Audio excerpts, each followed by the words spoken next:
Shiny hunting has never been easier in any Pokemon game ever. Here is an all-encompassing guide on a shiny hunt any Pokemon in Pokemon Legends EA, including this DLC, Mega Dimension. Also, by the way, there will be chapters in this video if you want to skip around for any particular methods. So let's start with the basic information.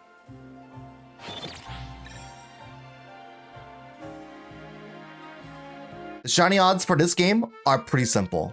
The base odds for any non-shiny Pokemon in this game is 1 out of 4,096. You can bring those odds down considerably to 1 out of 1,024 if you have the Shiny Charm. The DLC expands on this with the donut system, but we'll talk about that more in depth later when we get to the DLC. You might have heard I mentioned Shiny Lock Pokemon. These are Pokemon programmed specifically to be not shiny under any circumstances. These are mostly tied to any story-related Pokemon. So here's your spoiler warning for both the base game and the DLC for any Shiny Lock Pokemon. For the base game, the Pokemon that are Shiny Locked include A, the starter you pick at the beginning of the game, the Kanto starter you get that's tied to that one random Mabel side quest, any Pokemon given via side mission, the Kalos Legendary Trio that includes Xerneas, Veltal, Zygarde, Eternal Flower Floette, Diancie, and Mewtwo. Now, in terms of the DLC, the Pokemon that are Shiny Locked include that one random Gimmighoul you get in Side Mission 122, the story legendary Pokemon like Heatran, Darkrai, Groudon, Kyogre, and Rayquaza, the mythicals you get in those side missions like Genesect, Marshadow, Meltan, Volcanion, Magearna, Hoopa, and Zora. Also, for some reason, Meloetta and Keldeo that you get from the special scans are also Shiny Locked for some reason.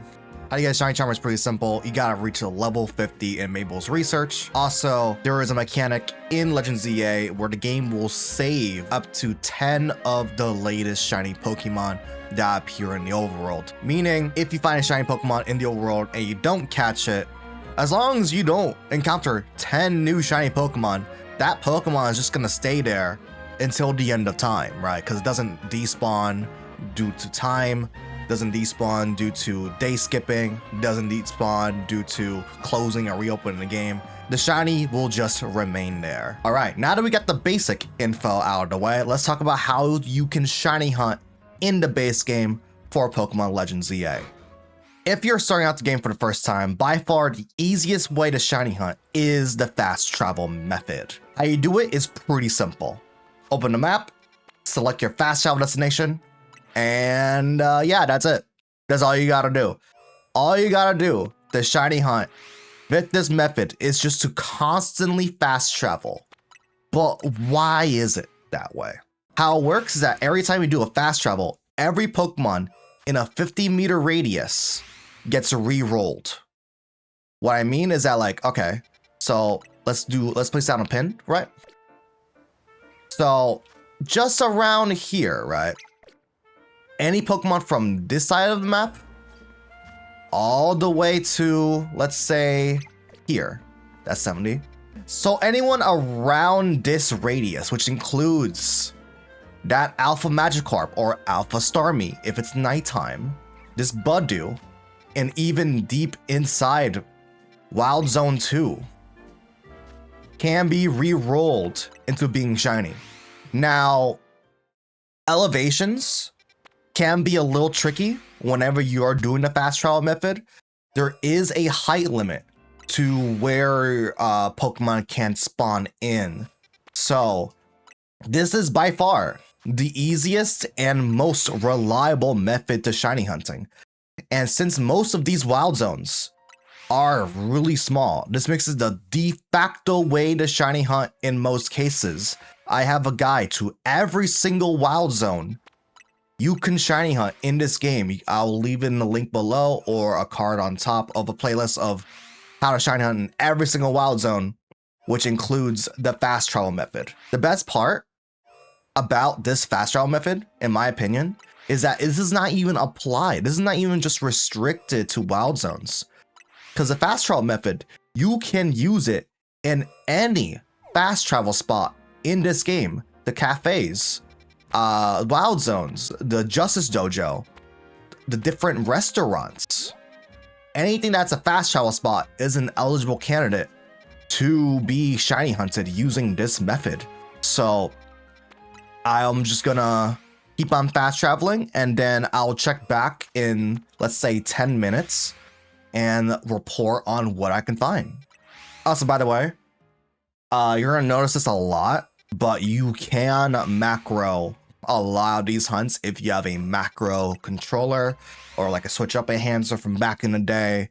All you really gotta do is just record the inputs for like up and then pressing A and then wait a bit so you don't do an off sync accidentally.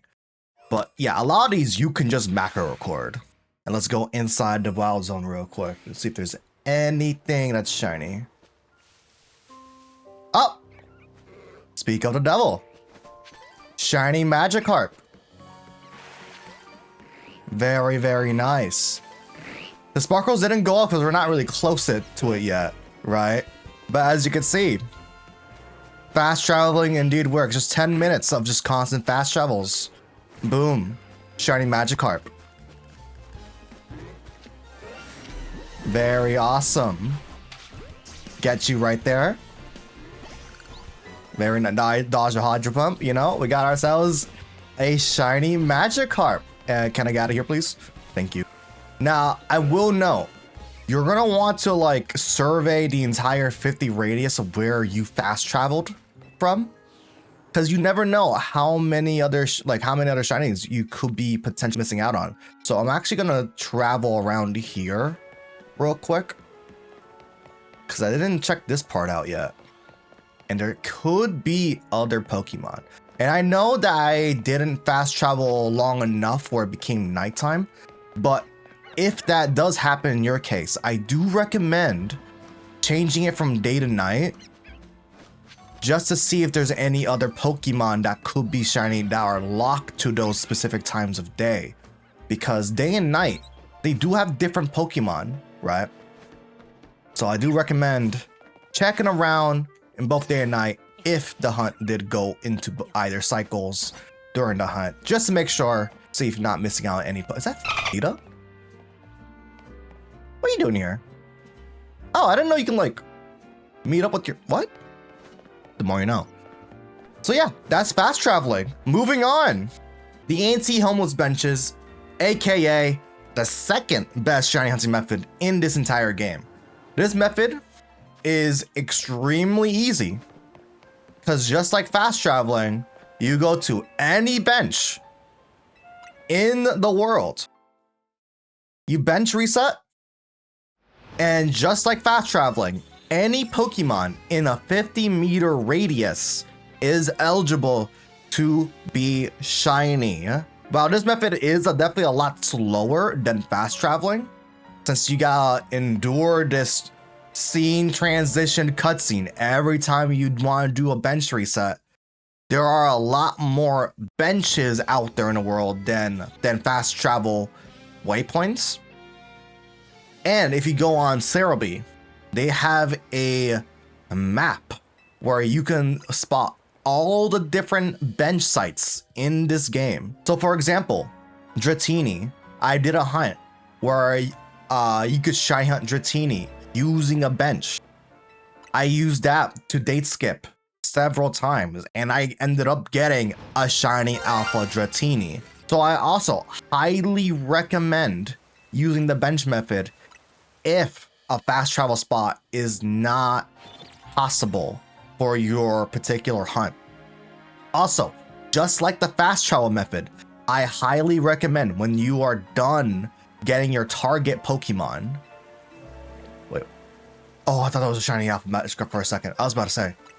So just like the fast travel method, I highly recommend when you are done getting your target, or when enough time has passed, so like 10 minutes, 15 minutes, 20 minutes, just take a look around the area, right? Because you never know when a shiny is about to pop up, because just like the fast travel method, every Pokemon in a 50-meter radius from your bench can be rerolled, right? All right, next method we're going to talk about is the runaway method. As the name implies, we are going to be running away from specific Pokemon in order to re-roll them. So let's take a look at this Malamar real quick, right? If I can drop a pin on him. Nope. Nope. All right, close enough. 20 meters. So how this game operates is that Pokemon usually spawn in when you are 50 meters close to a Pokemon, right? But in order to despawn a Pokemon, you actually need to run 70 meters away from them. This might be different depending on the system, right? On Switch 2, I'm on Switch 2. So for me, it's gonna be 70 meters. I'm not sure for Switch 1. But as you can see, we ran 70 meters away and they're gone. I think it got replaced by Dragalge. So we're gonna run 70 meters away again to despawn the Alpha Dragalge and then run back 50-ish meters close. And it got replaced by a regular Dragalge. So this is what pretty much the runaway method is all about. You're just gonna be running away from your target and running into them in order to respawn them in. It's not the most efficient method ever, but it definitely works. Again, let's use this Alpha Leafeon, for example, right? All right, we got the Leafeon in Wild Zone 20. We're gonna be running away 70 meters in order to despawn the Leafeon. It's not 70 meters exact, but it's around 75 meters. Run around, run back to 50 meters, and you can see now it's an Alpha Crocodile, right? So run away 70-ish meters. Looks like 75 is actually around the threshold. Run back to around 50 meters, and now it's an Alpha Kangaskhan. So that is essentially how the running method works. This is pretty much my tertiary method if there is no way for you to fast travel or to bench reset the shinies you want to get. This does work for Wild Zone 20. This is a okay method for Wild Zone 20, but there's probably better options. There used to be a really great option before it got patched with the overflow method, which I was gonna put in this video, but it got patched a few months ago with the drop of the Mega Dimension DLC. So it is what it is, right? So that's essentially what you can do for the wild runaway method. One of my favorite spots actually for this method specifically has to do with the Wild Zone 6 Alpha Pikachu, right? So if you didn't know, there is a Alpha Pikachu on top of Wild Zone 6, right? Which if you do a bench reset or even a fast travel, this won't work. Fast traveling or bench resetting will not work for this Alpha Pikachu because it's too high of an elevation for that initial load to spawn from, right? So we have an Alpha Pikachu. It's like a roundish here, right? Let's put a waypoint. I recommend running all the way around, right? Actually, I don't think we actually can because it's a battle zone currently, funnily enough. So we're gonna reload this until it becomes daytime real quick. All right, now that's daytime. We're just gonna be running around until we get to around this spot. We're going to go to this staircase over here. As you can see, from where the Pikachu is that 50-ish meter threshold where it can spawn in. As you can see, Pikachu is just chilling right here. Right.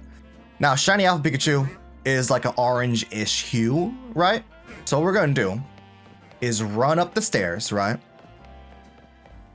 Where it's around 70. And as you can see, the Alpha Pikachu despawned, right? So what we got to do is constantly run back and forth so the Pikachu gets reloaded. As you can see, the Pikachu has a heart-shaped tail, so it's female. So if we run back and forth between 70 and 40, now it's a male. That's how you know it is getting re-rolled. So this is one of those very niche cases where using the runaway method is the best way to shiny hunt for a particular Pokemon. And by the way, just like all other methods in this game, I highly recommend once you got your target, look around, because it is highly probable that you're not just shiny hunting for the Alpha Pikachu.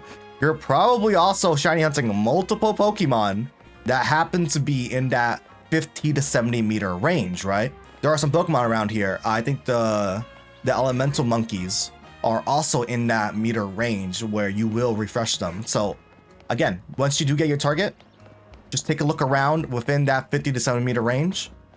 You're probably gonna have other Pokemon that are shiny just waiting to be found, right? So that is one very niche but applicable use case for the runaway method. All right. The last real method in this game, in my opinion, is soft resetting. The humble soft reset. Yes, I know it's not exactly called that in this game, right? But the intention is still there. Off rip, this is the slowest method in this game. I would only recommend doing this type of hunting if you have a group of the same species of Pokemon to maximize your encounter rate, right? Theoretically, you could do this for any Pokemon, right? But I would only recommend it in very niche circumstances, right? Very, very niche circumstances. So here's one of the examples. Wild Zone 9, right? I am gonna prepare my box real quick. And the reason why is because I want a Pokemon with an AoE move. Golurk is a great pick. Also, please, I need Pokemon Home to be added immediately, bro. So, if you already know, Wild Zone 9 has a horde of Mawwows that you could soft reset for. So we have 3 Mawwows here, right? So what we want to do, essentially, is get the focus of all the Mawwows, right? What you want to do is to group them together. We want to group these together with the goal of trying to knock them all out at once with a single AoE move, right? So they despawn and immediately drop a save. Immediately drop a save. What we gotta do now is to bring up a stopwatch or a timer. What we want to do is to time how long it takes for these Mawwows to spawn in, right? That's our goal. So as soon as I leave the menu, I'm gonna click on play to start the stopwatch. All right, let's get it. The reason why I am doing a stopwatch here is because different species of Pokemon have different respawn times, right? We're trying to track how long it takes for a Pokemon to respawn in, right? And different species of Pokemon have different respawn times, and as well, the time it takes for the same species of Pokemon to spawn back in also differs depending on the system you're playing on. Switch 2 players will have a quicker respawn time than Switch 1 players. So this is why it is really important to track your own time, see when these Mawwows are gonna spawn back in. So we're just gonna fast forward and see when these Mawwows spawn in.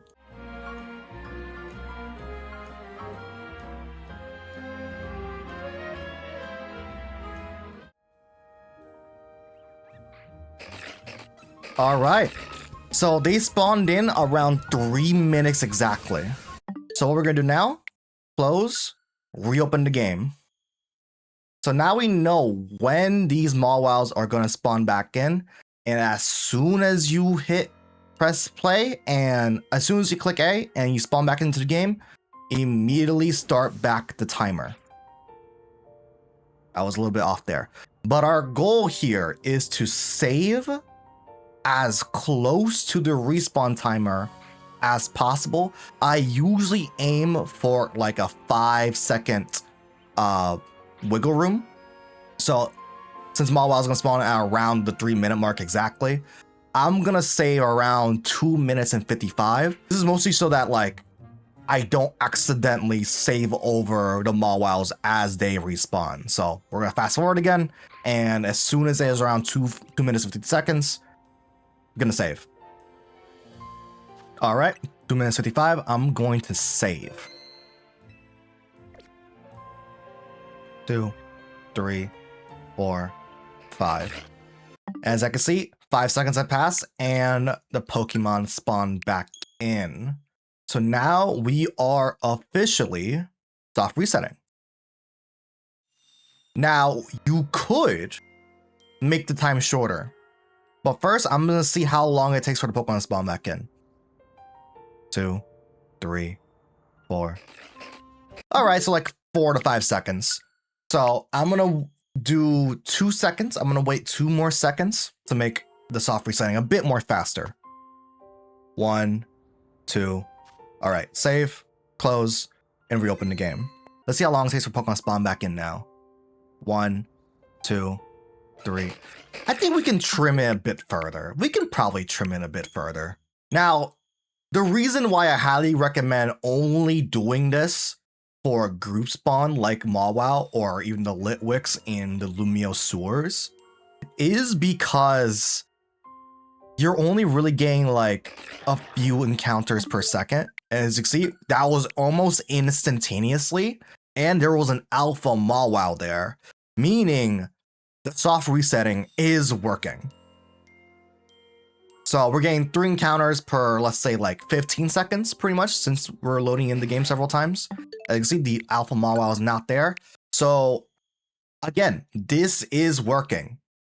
We are resetting for these shinies around 3 encounters per reset, which, if you have the Shiny Charm, honestly isn't too bad. I've gotten quite a couple of shinies by doing the reset method. Is it the most efficient? No, probably not. But it exists, it is there. You can take advantage of this for these very ultra niche use cases. So this is how you do group soft resetting encounters for ZA. All right. Funnily enough, that is the last main method in this game. So we can finally move on to the DLCs. All right, now let's move on to the DLC of this game, Mega Dimensions, and its unique shiny hunting mechanics. So let's talk about shiny odds once again, because they're a little different this time. They're a little different. If you remember earlier, the base game odds for Legend ZA is 1 out of 4,096. Now this game reintroduces powers.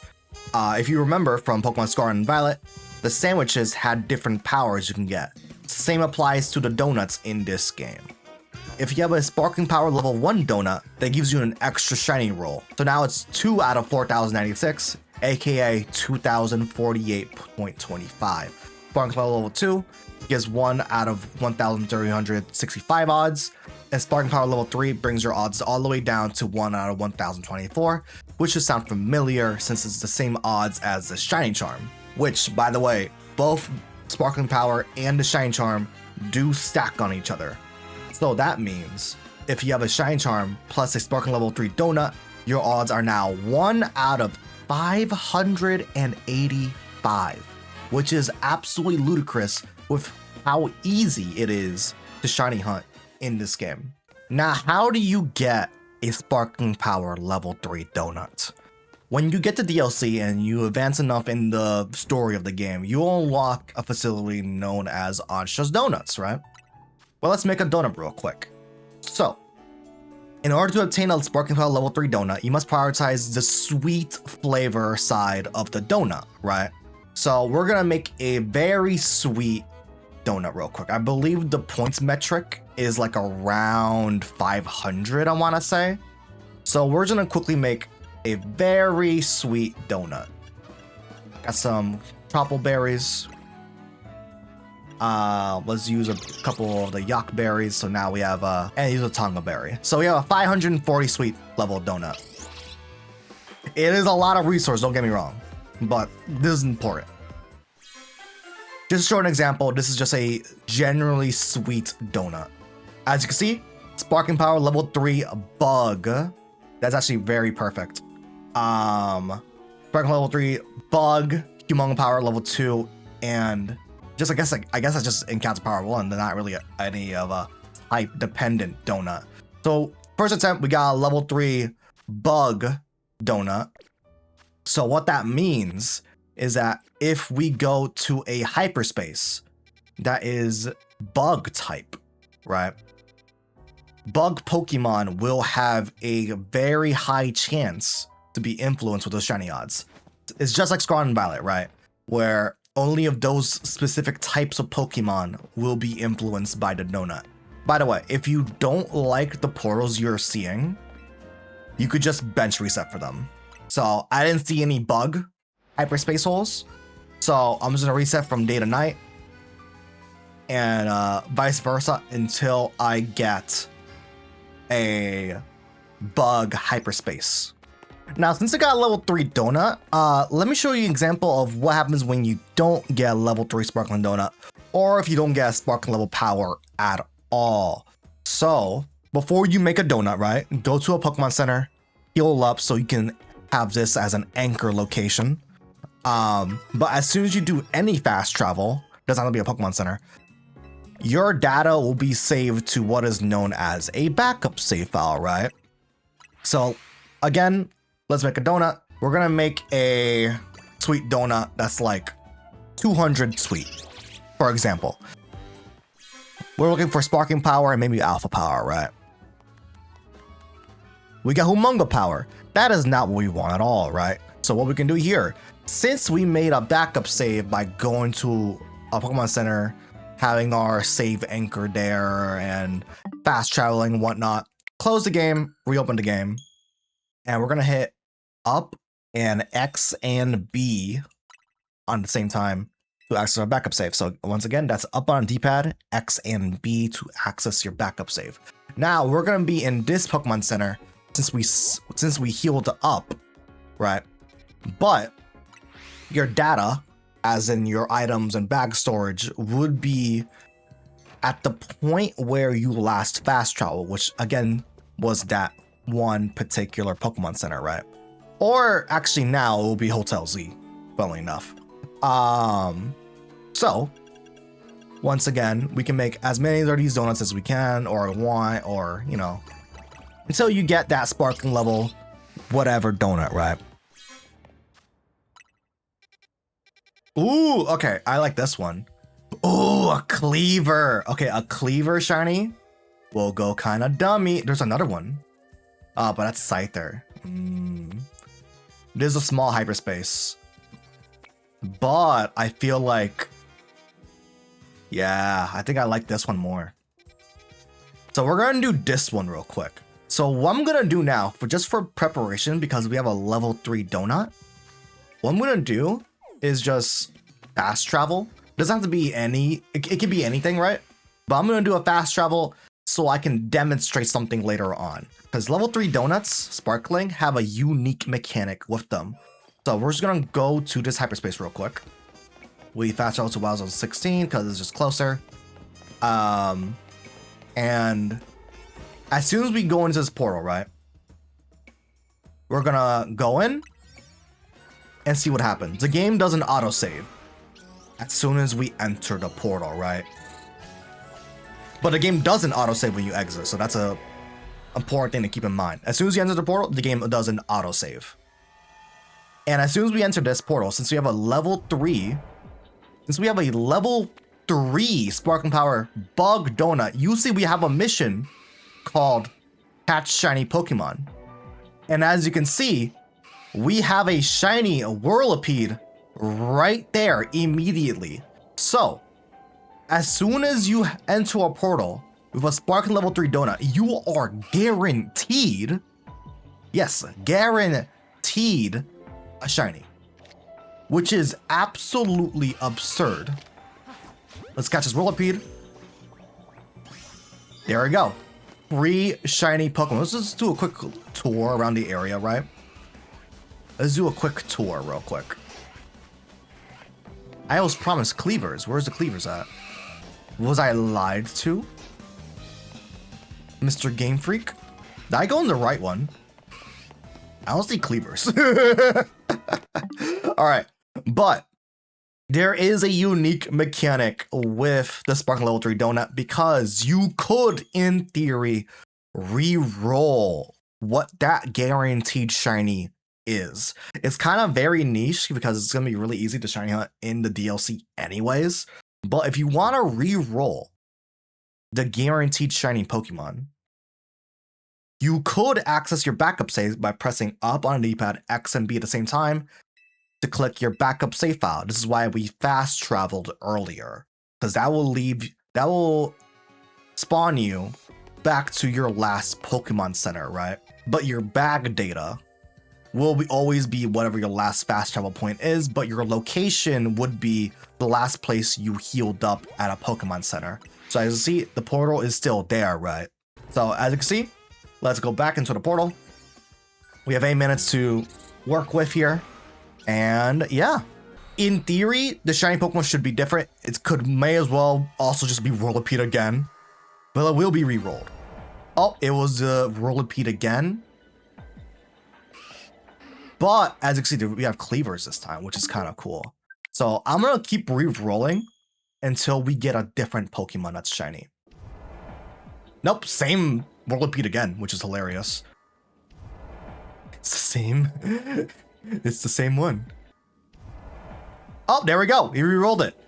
So now our shiny wasn't the Whirlipede. It is now the Scolipede. So I'm going to do a quick save right here and catch the Scolipede. That became shiny, which is awesome. So as you can see, you can re-roll what that initial shiny could be, right? So now let's talk about what you can do with or without the Sparkling Power Donut abilities. What can you do here, right? Well, remember, this is still Pokemon Legends ZA that we're dealing with here. So all the shines and methods I described earlier still apply here, minus bench resetting, because I don't think benches work here. Your de facto go-to method will be fast travel. Straight up. It will just be fast traveling. Now, I advise you all to first save the game, right? That's all you gotta do. You could also use the KO method I mentioned earlier, the reset method. If your portal isn't close enough, like let's say you're trying to hunt a Pokemon that's way too far from the spawn table, from the fast travel zone, right? Like if you have a large hyperspace you're shining in, or let's say you're in the sewers and you just don't know where your meter radius is in the hyperspace wild zones, you can't not move your cursor. So you kind of just gotta like guesstimate where 50 meters away from the portal is, right? If your portal is too far away from the spawn table, you could still use the KO method, and that is technically more reliable than the fast traveling, because if you're doing the KO soft reset, you're not gonna have to worry about time at all, right? But if you are just doing fast traveling, you're gonna want to pay attention to the calorie meter in the top left corner, because it is gonna dwindle away, especially if you were in the higher tier wild zones, like 4-star or 5-star. They will deplete your calorie count much faster than the lower tier ones. So if you want to fast travel, if you want a shiny hunt, I recommend those two methods, right?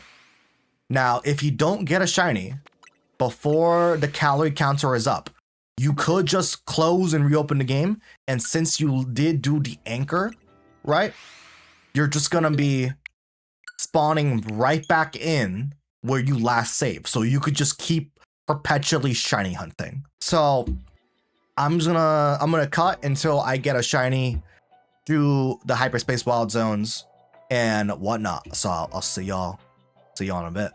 One thing I'll note is that if you are doing macro or if you're not really paying attention, be mindful of the portal in front of you, because as soon as you fast travel, the option to leave the hyperspace shows up immediately.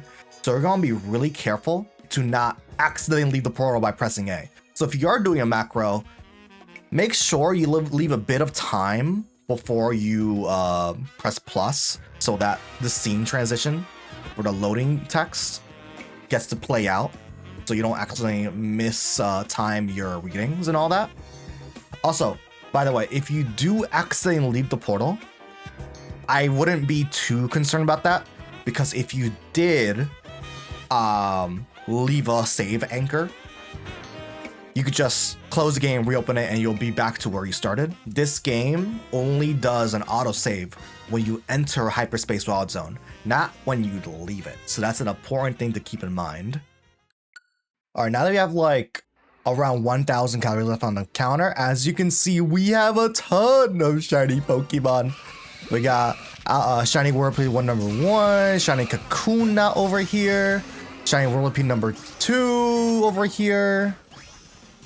Oh, shiny Scyther as well, you know. So many shiny Pokemon. It is glorious, right?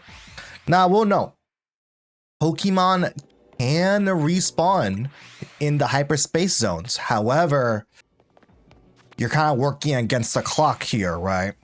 So Pokemon will need to take time in order to respawn, and if you catch them near, let's say, the end of your donut tour, probably not going to respawn in time, right? But we just caught 4 shiny Pokemon in the span of 1 donut, just using the fast travel method, right? Now, again, you could use the knockout method, like I mentioned earlier in the video, for very, specific hunts. And since these Pokemon encounters are usually in groups, it is a pretty valid way to shiny hunt for particular harder to encounter species like the Cleaver, right?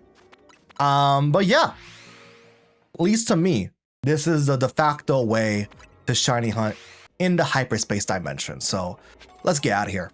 Now, you're gonna run to a conundrum where something like this is gonna happen. You're gonna get a lot of fresh, a lot of bitter, a lot of sour, a lot of spicy. You're not gonna get that sparkling power donut. So here's the big question, right? Is it even worth it to make a sparkling level 3 donut? Now, you did see that, oh, we get a guaranteed shiny when you get a sparkling power level 3 of a particular type, to show up. And you saw how many shinies we did get, right? Now, here's the thing. A lot of you probably already experienced this, where you're just going to be soft resetting for donuts using the backup save so many times trying to get that 500 metric of sweet, and you're probably just not going to have a good time trying to get sparkling level 2 or 3 donuts, right? You're going to be constantly resetting, trying to get sparkling power, and you're going to get to a point where, as you can see, we're going to get more Humongo power or Teensy power or any type of power than you want. You're going to spend more time trying to make sparkling level 3 donuts than actually shiny hunting. Personally, I don't think it's worth it. I was able to get all these boxes of shiny Pokemon without the use of sparkling power in the base game, right? Because the shiny charm is just that broken, right? I don't need the extra, 3 rolls to get shiny Pokemon in hyperspace. Because remember, the shiny charm still works in the hyperspace. You don't need sparkling power level 3. It's just a nice bonus. So that's my take on sparkling power. If you already have the shiny charm, I wouldn't worry about it at all. Personally, I aim to have a high calorie metric so I can have much more time actually hunting in the dimension itself, and maybe try and get an alpha power because I want to get some shiny alphas, right? All right, that is pretty much all there is to shiny hunting in Pokemon Legends ZA and its DLC Mega Dimension. You now know the basics and how to shiny hunt pretty much every Pokemon in the game. So have fun, because the best part about Legends ZA is that each and every Pokemon has its own unique way of shiny hunting. So go out and experiment. All right, y'all, that's gonna be it for today. Have yourselves a good one and take care.